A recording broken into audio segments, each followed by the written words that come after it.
No fim das contas, o que eles querem é que nenhuma das letras da sigla possa viver. Eu sei disso. Você sabe disso.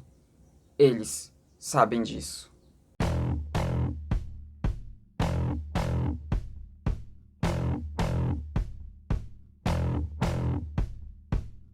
Oi, gente, tudo bom?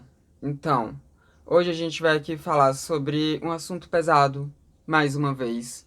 Porque esse final de ano só tem tido coisas pesadas acontecendo, pelo visto, né? E é isso, a gente vai aqui falar do caso de lesbocídio. E esse vídeo era pra ter saído antes. Eu demorei a fazer esse vídeo, ele era pra ter saído pelo menos há uma semana atrás, mas aconteceram muitas coisas nesse mês de dezembro. Esse mês de dezembro foi um mês muito conturbado no que diz respeito a acontecimentos pelo mundo, não tô falando da minha vida pessoal, não. E além disso, também eu tive alguns problemas com a plataforma do YouTube, porque eles mudaram algumas políticas de monetização e isso acabou, enfim, interferindo na forma como eu produzo conteúdo aqui. E eu acho que no ano que vem eu vou ter que mudar um pouco a forma como eu produzo conteúdo aqui. Nada que vocês, enquanto audiência, vão sentir, mas a forma como eu faço aqui as coisas, o tempo que eu levo pra fazer as coisas aqui vai ter que mudar um pouco. Mas enfim, chega de justificativas. A gente vai aqui falar sobre o caso de lesbocídio de dezembro, do dia 10 de dezembro de 2023. Eu tô falando do caso da Carol Campelo. E se você não sabe que caso é esse, bom, Ana Caroline Souza Campelo era uma mulher lésbica de 21 anos que tinha acabado de se mudar para Maranhãozinho, que é uma cidade do interior do Maranhão. E ela tinha se mudado pra lá com a sua namorada. Elas tinham se mudado há poucos meses pra lá. E, e a Carol foi assassinada. Eu não vou aqui descrever nada do tipo. A única coisa que eu vou dizer pra vocês é que foram requintes de crueldade. Ela não foi simplesmente morta. Dava pra saber que quem a matou tinha muito ódio por ela, porque, como eu disse, tinham requintes de crueldade que eu não vou descrever aqui. A Carol, a última vez que ela foi vista, ela estava sendo abordada por um cara numa motocicleta. E é isso. Depois, quando a encontraram, ela já estava morta. Isso foi no dia 10 de dezembro de 2023. A Carol, ela era uma mulher lésbica. As pessoas sabiam que ela era uma mulher lésbica. Ela trabalhava em uma loja de conveniência de um posto de gasolina, então ela trabalhava diretamente com as pessoas. Ela estava morando com a sua namorada. Era algo que chamava a atenção das pessoas, né? Das pessoas que são preconceituosas. E aqui a gente vai falar não apenas da Carol, mas a gente vai falar sobre lesbocídio de um modo geral. Quando a gente fala de lesbocídio, a gente está falando de um tipo de feminicídio, mas um tipo de feminicídio que ele é diferente, porque a mulher ela não é morta simplesmente por ela ser mulher. Ela é morta por ela ser uma mulher que se relaciona afetivamente e sexualmente com outras mulheres. Ela é morta por ela ser uma mulher lésbica. Geralmente essas mortes elas têm um requinte de crueldade maior do que nos feminicídios de mulheres cisgênero, heterossexuais que a gente encontra por aí. São requintes de crueldade que às vezes a gente vê também em outros tipos de mortes de pessoas LGBTQIA+, por serem LGBTQIA+. É um tipo de requinte de crueldade que a gente costuma ver também em mulheres trans e travestis, a gente costuma ver em mulheres bissexuais, e a gente costuma ver também em homens gays que são mortos por serem gays. A gente está falando de um tipo de feminicídio que é motivado por LGBTfobia, mas não qualquer LGBTfobia, é motivado por lesbofobia. Então a gente está falando de um tipo de feminicídio que ele tem caracteres de misoginia, que é aquela aversão, aquele ódio a mulheres, mas também é um tipo de misoginia praticada contra mulheres que se relacionam com mulheres. Então é um tipo de misoginia diferente da que é praticada contra mulheres cisgênero. Até porque, provavelmente, se a Ana Carolina fosse uma mulher cisgênero, ela estaria viva. ela não teria tido essa morte. Ela não teria sido assassinada. E se tivesse sido assassinada, provavelmente não seria com esses requintes de crueldade. Então é importante que a gente tenha isso em mente. Quando a gente fala de uma mulher lésbica que foi assassinada por ser lésbica, a gente está falando de um tipo de assassinato que é diferente. A gente está falando de um tipo de agressão que é diferente. A gente está falando de um tipo de violência que é diferente. É uma violência que tem agravantes. É uma violência que tem mais ódio dentro dela. É uma violência que tem mais desumanização ainda do que a violência que é feita contra uma mulher hétero cisgênero. E a gente sabe que esse tipo de feminicídio não é exatamente incomum. Na verdade, a gente sabe que violências contra mulheres lésbicas não é nada incomum.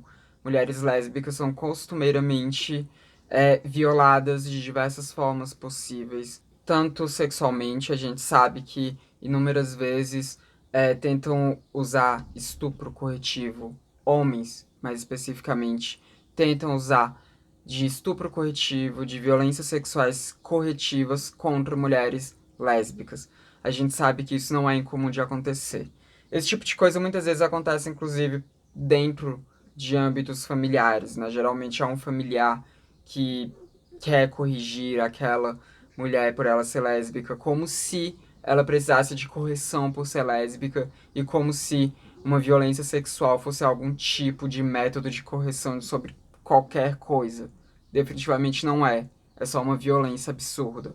A gente sabe que mulheres lésbicas costumam enfrentar diversos tipos de opressão de gênero, diferentes das que mulheres hétero costumam sofrer. E a gente sabe que mulheres lésbicas muitas vezes são mortas por serem mulheres lésbicas. A gente sabe que isso acontece.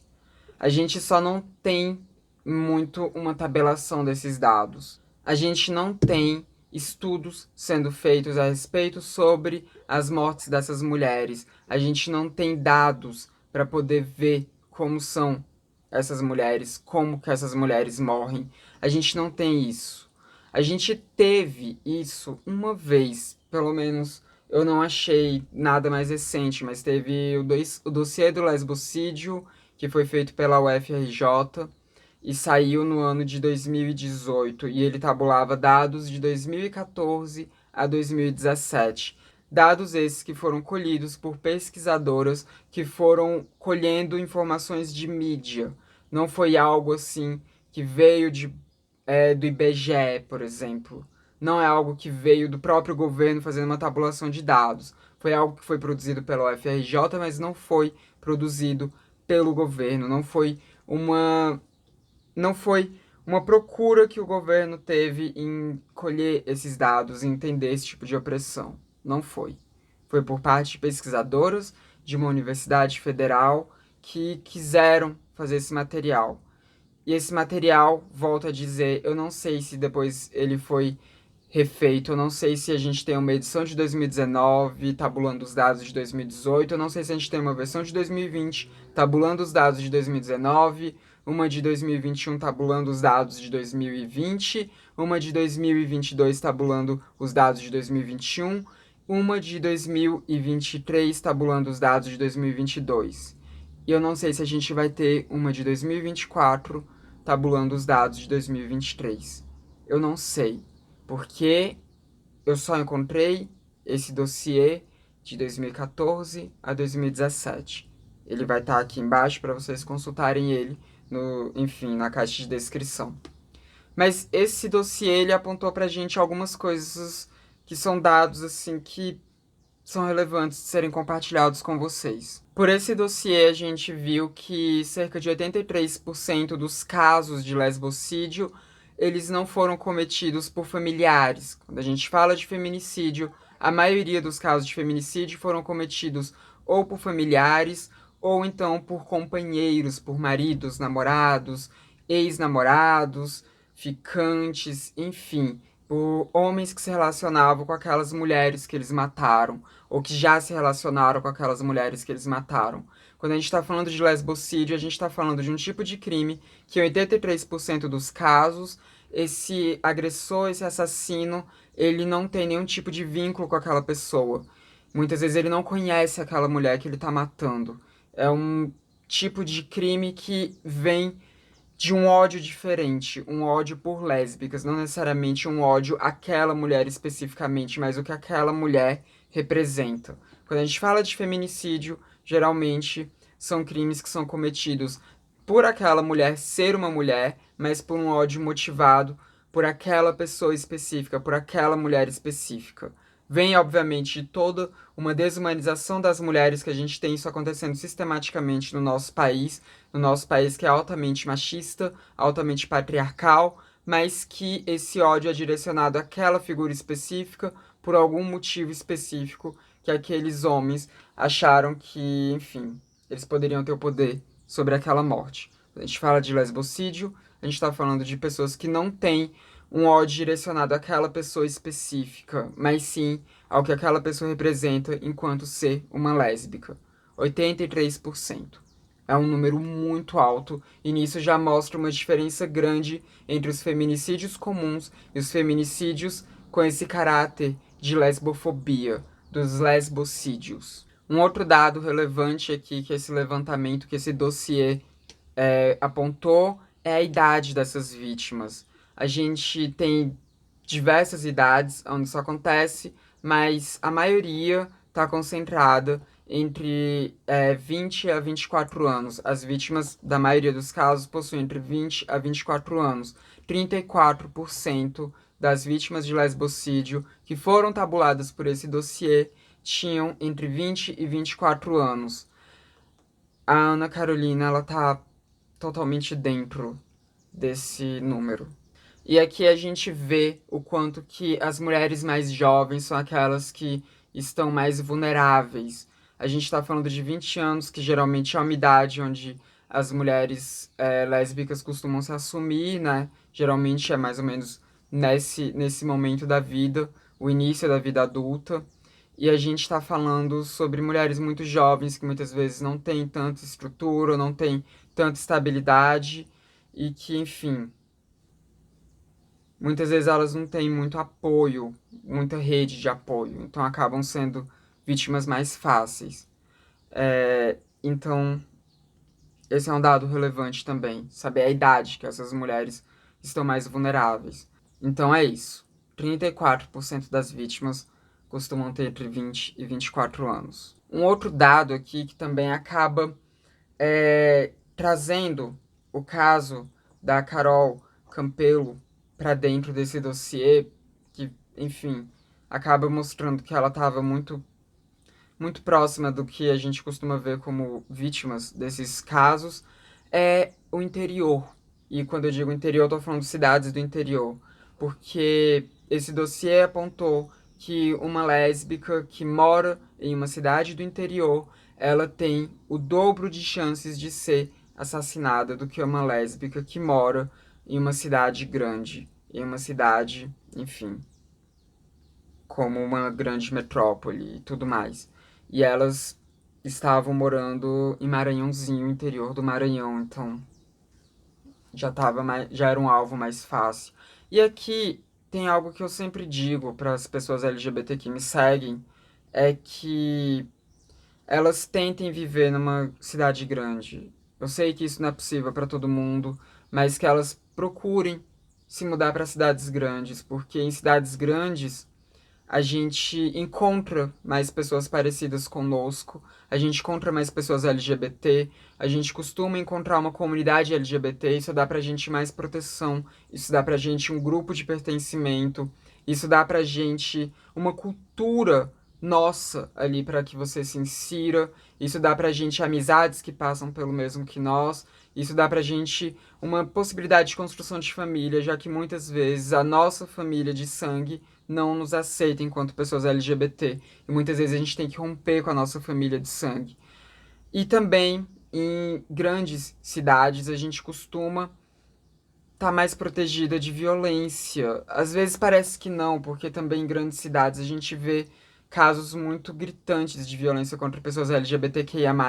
Mas proporcionalmente falando, a gente costuma também ter mais proteção. A gente costuma ter mais locais que são nossos. A gente costuma ter mais grupos. A gente costuma a gente costuma conseguir se inserir mais na sociedade quando a gente está falando de grandes cidades.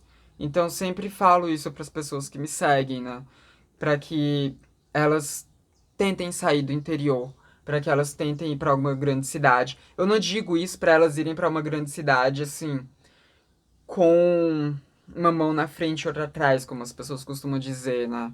Eu sempre indico para que elas tentem conseguir um dinheiro antes, tentem conseguir uma proposta de emprego antes, porque a gente sabe também que você chegar numa grande cidade sem nada, acaba que você tem grandes chances de acabar vivendo na rua, acaba que você tem grandes chances de acabar, enfim, em uma subvida.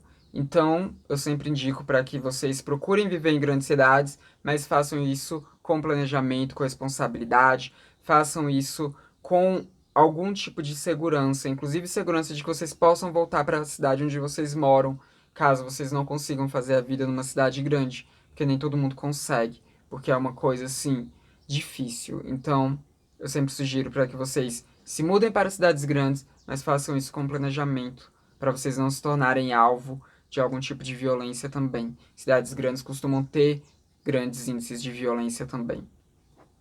Mas quando a gente fala de pessoas LGBTQIA+, os dados sempre mostram que em cidades do interior a gente está mais passível de violências. É mais complicado. E muitas vezes vivendo no interior a gente não consegue viver nossa plenitude enquanto quem nós somos, justamente por causa dessas violências, justamente por causa dessa falta de comunidade LGBT que, enfim, cidades grandes costumam proporcionar mais do que cidades interioranas.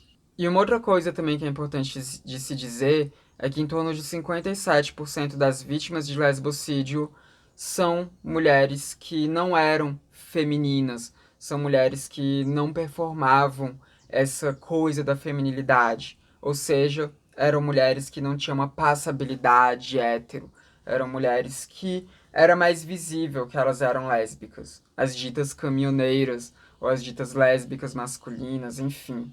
E aqui é muito importante esse dado, porque quando você é visivelmente uma pessoa LGBTQIA+, você está mais passível de sofrer violências. Homens gays que são afeminados costumam ser mais vitimados por violências homofóbicas. Mulheres trans que são mais vistas com características ditas masculinas, né, aquelas que não têm tanta passabilidade, costumam ser mais vítimas de transfobia. Homens trans que eles têm mais feminilidade, que eles não são tão passáveis enquanto homens masculinos, eles também costumam ser mais vítimas de transfobia. Quando a gente está falando de pessoas bissexuais, aquelas que. Bissexual não tem muito uma cara, né? Vamos assim dizer. Mas aquelas pessoas bissexuais que elas costumam estar assumidas, elas estão mais vítimas de bifobia também. E quando a gente fala de mulheres lésbicas, também. As mulheres lésbicas, que elas são visivelmente lésbicas, elas costumam ser mais vitimadas quanto à lesbofobia. E aquelas mulheres que são bissexuais, que são mais masculinas, também acabam sendo mais vitimadas, assim como aqueles homens bissexuais que são mais femininos também costumam ser mais vitimados, né? Então, quando a gente fala que quase 60% das mulheres lésbicas que são vítimas de lesbocídio são mulheres lésbicas que são visivelmente lésbicas, são mulheres lésbicas que não performam uma feminilidade, a gente está falando muito sobre como que essas opressões de gênero LGBTfóbicas operam dentro da nossa sociedade. Porque todas aquelas pessoas que não estão performando uma não estão performando essa, essas características marcantes, essas imposições, essas características impostas de uma vivência de gênero, as pessoas que são desviantes de gênero, elas costumam ser mais vitimadas dentro da nossa sociedade, que quer tanto que essas caixas de gênero sejam seguidas à risca, que impõe tantas características de gênero, que impõe tantos comportamentos de gênero.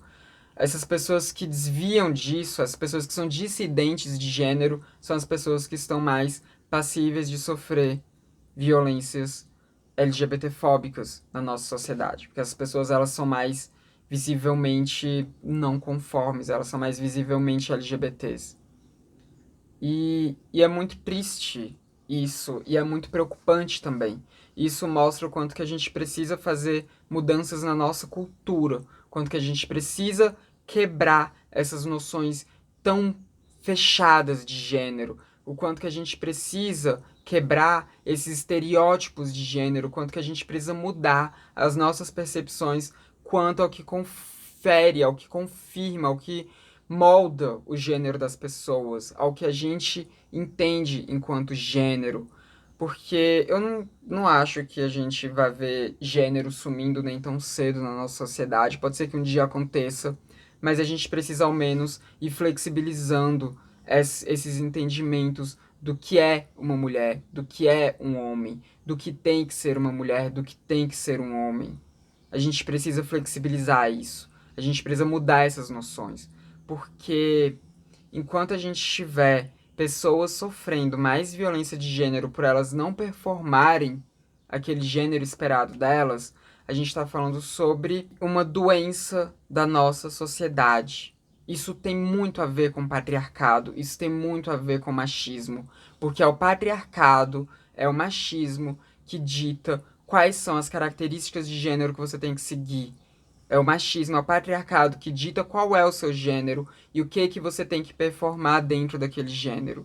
E quando você desvia disso um pouco, você você vira um alvo dessa sociedade patriarcal, porque você está desafiando essa sociedade patriarcal.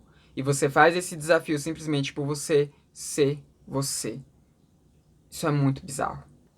Tenho que dizer para vocês que existe um projeto de lei, que é o projeto de lei 1667 de 2023, também chamado de projeto de lei Luana Barbosa. Ele é chamado de projeto de lei Luana Barbosa porque Luana Barbosa, ela foi uma mulher lésbica que foi morta em 2016 com requintes de crueldade que ganhou repercussão internacional.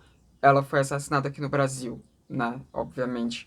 E esse projeto de lei, ele é um projeto de lei que ele visa conscientizar as pessoas sobre lesbocídio. Esse projeto de lei, ele visa uma implementação de calendário nacional de combate à lesbofobia e, consequentemente, também de combate ao lesbocídio, né, já que ele é o ápice da lesbofobia. Pede por uma implementação de pesquisas a respeito de pessoas lésbicas que são mortas. A gente está falando de tabulação de dados. A gente está falando sobre a necessidade de se entender esses dados, porque a partir do momento em que você entende o que está acontecendo, a partir do momento em que você sabe o que está acontecendo, que você tabula esses dados, que você estuda esses dados, você está mais preparada para fazer um enfrentamento a esse tipo de preconceito.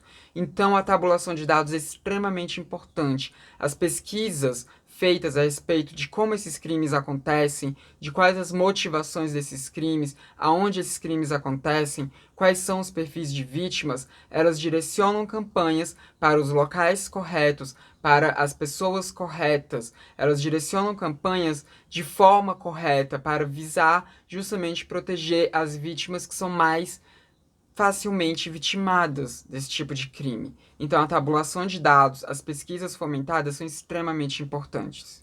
Como eu disse para vocês, eu só achei um dossiê tabulando dados de 2014 a 2017. Então, são dados que, assim, são frágeis, são subnotificados, são dados que foram tidos por pesquisadoras, não foi pelo IBGE. E aqui vem a importância do IBGE tabular dados de pessoas LGBTQIA+, do IBGE fazer levantamentos de quantas pessoas LGBTQIA+, nós temos no nosso país, como que as pessoas estão vivendo, qual a idade dessas pessoas, com qual idade essas pessoas elas assumem que são LGBTQIA+, qual a idade que elas costumam sair do armário, com qual idade elas costumam conseguir construir uma vida, com qual idade essas pessoas costumam morrer, quais são as formas que essas pessoas costumam morrer, sabe? A gente precisa desses dados. Quais são os empregos dessas pessoas? A gente precisa entender isso. Porque a partir do momento em que a gente entende como que nós, pessoas LGBTQIA+, estamos vivendo no Brasil, quantas pessoas LGBTQIA+, nós somos, a partir desse ponto a gente consegue estabelecer políticas para que nós sejamos mais inseridas em sociedade. E esse tipo de tabulação de dados é muito importante que seja feita pelo IBGE, porque a gente tem alguns órgãos que vão atrás de dados. Quando a gente está falando de pessoas trans, por exemplo, a gente tem aqui no Brasil a ANTRA fazendo esse levantamento, esse dossiê anual que a ANTRA faz, para poder ver como é que a gente está morrendo, para poder ver onde é que nós estamos trabalhando, para poder, enfim, entender como é que nós estamos vivendo. Mas isso é um trabalho feito pela ANTRA, isso não é um trabalho feito pelo governo. Isso é um trabalho feito pela ANTRA a partir de boletins de ocorrência, a partir de jornais, a partir daquilo que a ANTRA consegue tabular. E seria muito importante que a gente tivesse isso sendo feito pelo governo federal, porque o governo federal consegue ir na casa de cada pessoa para conseguir esses dados. Por isso que a gente precisa do IBGE computando esses dados. E computando os dados de todas as pessoas LGBTQIA+, de todas as letras da nossa sigla, incluindo o L, incluindo os casos de lesbocídio, incluindo como que as mulheres lésbicas estão vivendo, aonde que elas estão vivendo, sob quais condições elas estão vivendo. A gente precisa desses dados. Eles são extremamente importantes para que a gente consiga traçar um método de sobrevivência nesse país tão LGBTfóbico que é o país que nós vivemos. Para que a gente consiga frear mais crimes de ódio, para que a gente consiga impedir que surjam outras Ana Carolina Souza Campelo. Para que outras Ana Carolina Souza Campelo consigam viver, consigam construir suas vidas e não tenham suas vidas ceifadas aos 21 anos de idade, com requintes de crueldade. A Carol Campelo, ela queria ser bombeira, ela nunca vai conseguir, porque decidiram que ela não merecia uma vida, que ela não merecia o mínimo. Decidiram que ela deveria ter a sua vida interrompida, simplesmente pelo fato da Ana Carolina ser quem ela era. Simplesmente pelo fato da Carol Campelo ser uma mulher lésbica. Isso não pode continuar acontecendo. E, infelizmente, a gente sabe que ela não vai ser a última. Porque